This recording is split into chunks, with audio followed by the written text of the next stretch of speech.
Hello piece சூரியனை ரீசெண்டாக நடிச்சு அது மட்டும் இல்லாமல் அந்த கதையவே அவர் தான் எழுதியிருக்காரு. அப்படி ரிலீஸ் ஆன ஒரு படம் தான் மாமன். படத்தோட டைட்டிலுக்கு ஏற்ற மாதிரியே தாய் மாமனுக்கும் அக்காவோட பையன் அந்த மருமகனுக்கும் உண்டான நடுவில் இருக்கக்கூடிய அந்த ஒரு பாச போராட்டம் தான் இந்த படமா இருக்க போகுது அப்படிங்கிற மாதிரி தான் ட்ரெயிலரில் காமிச்சிருப்பாங்க. ட்ரெயிலரில் வர ஒரு எண்டிங் ஷாட் வந்து பயங்கரமா இருந்துச்சு. நம்மள ரொம்ப எமோஷனலாக அழுக வச்சு தான் அனுப்ப போறாங்க தேட்டர் விட்டு அப்படிங்கிற மாதிரி ஒரு ஃபீல் கொடுத்தது. பட் தேட்டருக்கு போனதுக்கப்புறம் ஒரு 40 நிமிஷம் இந்த படத்தை வந்து அந்த ஜோன்லேயே தான் போயிட்டு இருக்குது. ஆல்ரெடி இப்போ நிறைய பேர் இந்த படத்தை பார்த்துருப்பீங்க, அதனால நமக்கு ஸ்பாயில் பண்ணுறது பிரச்சனை கிடையாது. படத்தில் ஹீரோவோட அக்காவுக்கு வந்துட்டு ஒரு 10 வருஷம் மையமே குழந்தை இல்லை.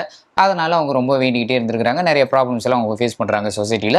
ஆனால் அதுக்கப்புறம் அவங்க மாமியார் கத்திக்கிட்டே இருக்கிறாங்க, அவங்க திட்டிகிட்டே இருக்கிறப்போ அந்த டைமில் அக்கா அவங்கள திட்டலாம் மாமியார் அப்படின்னு சொல்லிட்டு வர்றப்போ அந்த இடத்துல வந்து ஒரு சீன் வருது. அந்த சீன் எழுதப்பட்ட விதம் வந்து சூப்பராக இருந்துச்சு, நல்லா இருந்துச்சு. அப்புறம் குழந்தை பிறந்ததுக்கு அப்புறம் ஒரு சீன் பயங்கரமான ஒரு சீன் வச்சிருக்காங்க. சூரியெல்லாம் பார்க்கறதுக்கு ரசிக்கிற மாதிரி இருந்துச்சு, செமையாக இருந்தது. அந்த குழந்தை பிறந்ததுக்கு அப்புறம் அந்த குழந்தையை ஒரு ஃபுல்லாக கவனிச்சுக்கிறாரு. அந்த குழந்தைக்கு எல்லாமே இவர் தான் அப்படிங்கிற மாதிரி, குழந்தைக்கு அத்தனையுமே இவர் தான் பார்த்துக்கிறாரு. ஸோ அந்த அளவுக்கு அந்த குழந்தையும் வந்து மாமா மாமா மாமான்னு சொல்லிட்டு இவர் பின்னாடியே சுற்றிட்டு இருக்கு. ஆனா இவருக்கு அதுக்கப்புறம் கல்யாணம்லாம் ஆகுது இல்லை. கல்யாணம் ஆனதுக்கு அப்புறம் இவருக்குன்னு ஒரு ஒய்ஃப் வந்ததுக்கு அப்புறம் ஃபர்ஸ்ட் நைட்லயே நான் நடுவில் வந்து படுத்துக்குவேன், ஹனிமூன் போனீங்கனாலும் நான் கூடவே வருவேன் அப்படின்னு அந்த குழந்தை பேசிக்கிட்டே இருக்கிறான். சரி, இதுக்கப்புறம் அது குழந்தை கிடையாது, பெரிய பையன். சரி, ஓகே, ஒரு குட்டி பையன். இதை ஏன் நான் இவ்வளோ யோசிக்க வேண்டியதா இருக்குன்னா, அந்த கேரக்டர் பண்ணியிருக்க அந்த பையன் நல்லா நடிச்சிருக்காப்ல. பட் இந்த படத்துல மைனஸும் பிளஸும் ரெண்டுமே அந்த பையன் தான் சொல்லலாம். ஃபர்ஸ்ட் ஹாஃப்ல எல்லாம் கொஞ்சம் பிளஸா தெரிஞ்ச கேரக்டர், செகண்ட் ஹாஃப்ல கொஞ்சம் நமக்கு மைனஸா ஃபீல் ஆகுது. இவ்வளோ பெரிய பையன் எடுத்து சொன்னா புரிஞ்சுக்க மாட்டானா, இவன் சொன்னா அப்படிங்கிறதுக்காக அவங்க கல்யாணம் ஆகி அவங்க சேர்ந்தே வாழாம சுத்திட்டு இருக்காங்க. பட் இருந்தாலும் பையன் கேட்டான், அதனால இப்படி பண்ணிட்டு இருக்கோம்னு அங்க ஒரு கூட்டம் வந்து தனியா சுத்திட்டு இருக்குது.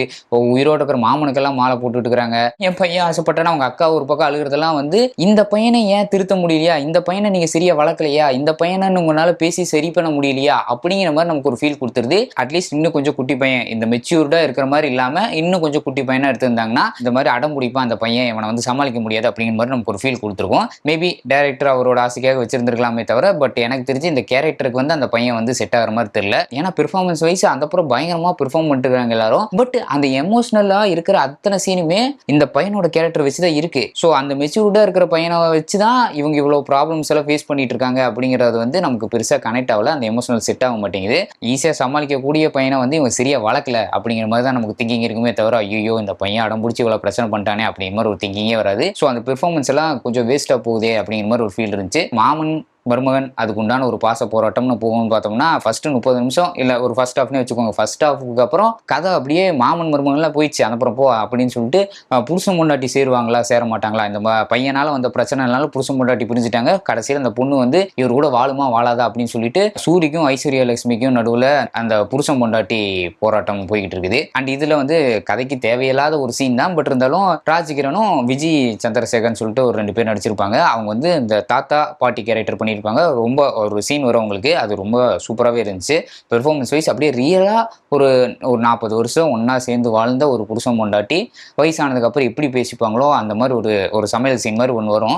அந்த சீன் ரொம்ப டச்சிங்காக இருந்தது, செம்மையா இருந்துச்சு. அண்ட் இவங்க அக்கா கேரக்டர் வந்து ரொம்ப ஒரு பார்க்குறப்பே நமக்கு வந்து கொஞ்சம் கடுப்பாகிற மாதிரியே தான் இருக்கும் அந்த கேரக்டர். அந்த மாதிரியே தான் அந்த கேரக்டர் போயிட்டு இருக்கும். சரி, எண்டிங்கில் வந்து ஒரு எமோஷனலாக ரொம்ப ஒரு ஃபீல் குட்டாக முடிக்கும், இல்லை அவங்க திருந்துற மாதிரி ஏதோ ஒரு சீன் வந்து நல்லா போகும் அப்படின்னு பார்த்தோம்னா, அந்த எண்டிங்கில் அவங்க திருந்துற மாதிரி ஒரு சீன் இருக்கும். பட் அந்த திருந்துற சீன் வந்து நமக்கு வந்து பெருசா செட் ஆகாத மாதிரி இருக்கும். ஓகே, என் தம்பிக்கு நான் வரலைன்னா என்னப்பா அப்படிங்கிற மாதிரி அவங்க வந்துட்டு போயிடுவாங்க. அந்த சீன் வந்து பெருசா டச்சிங்கா இல்லை. ஏன்னா இவ்வளவு பிரச்சனைக்கும் காரணம் அந்த பையனை தாண்டி அவங்க அக்கா தான் மெயின் காரணம். ஸோ அந்த கேரக்டர் வந்து எண்டிங்ல அவங்க திருந்துற சீன் வந்து இன்னும் கொஞ்சம் நல்லா பெட்டரா பண்ணியிருக்கலாமே, நல்லா எழுதியிருக்கலாம், நல்லா எடுத்திருக்கலாம் அப்படிங்கிற மாதிரி இருந்துச்சு. எண்டிங்ல வந்து தாய் மாமன் சொல்லாம ஏன் இவங்க மாமன் வச்சிருக்காங்க அப்படிங்கிற மாதிரி எனக்கு திங்கிங் இருந்துச்சு டைட்டில். அது வந்து எண்டிங்ல அவங்களோட ஒய்ஃப் வந்து மாமன் கூப்பிடுவாங்க. அப்பதான் ஒருவேளை இதுக்கு தான் அவங்க சொல்லியிருப்பாங்களோ, நம்ம தான் தப்பாக தாய் மாமன் நினச்சிட்டு வந்துட்டோமோ அப்படிங்கிற மாதிரிலாம் திங்கிங் இருந்துச்சு.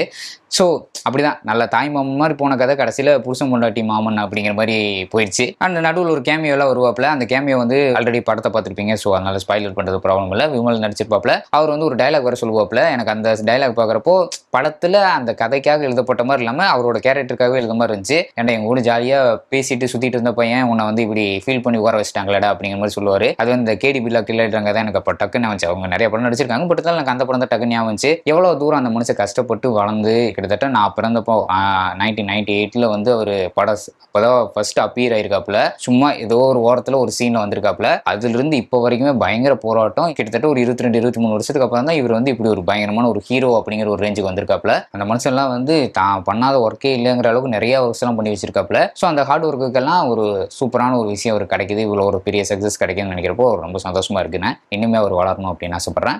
பட் இந்த கதை வந்து நைஸ், நல்லா அப்படின்ற மாதிரி இல்லை, ஏவரேஜாக உங்களுக்கு வந்து ஒரு போர் அடிக்காமல் ஒரு படம், ஒரு ஃபேமிலி படம் பார்க்கணும்னு நினச்சிங்கன்னா இந்த படம் கண்டிப்பாக ஒர்த்தான ஒரு படம் தான்.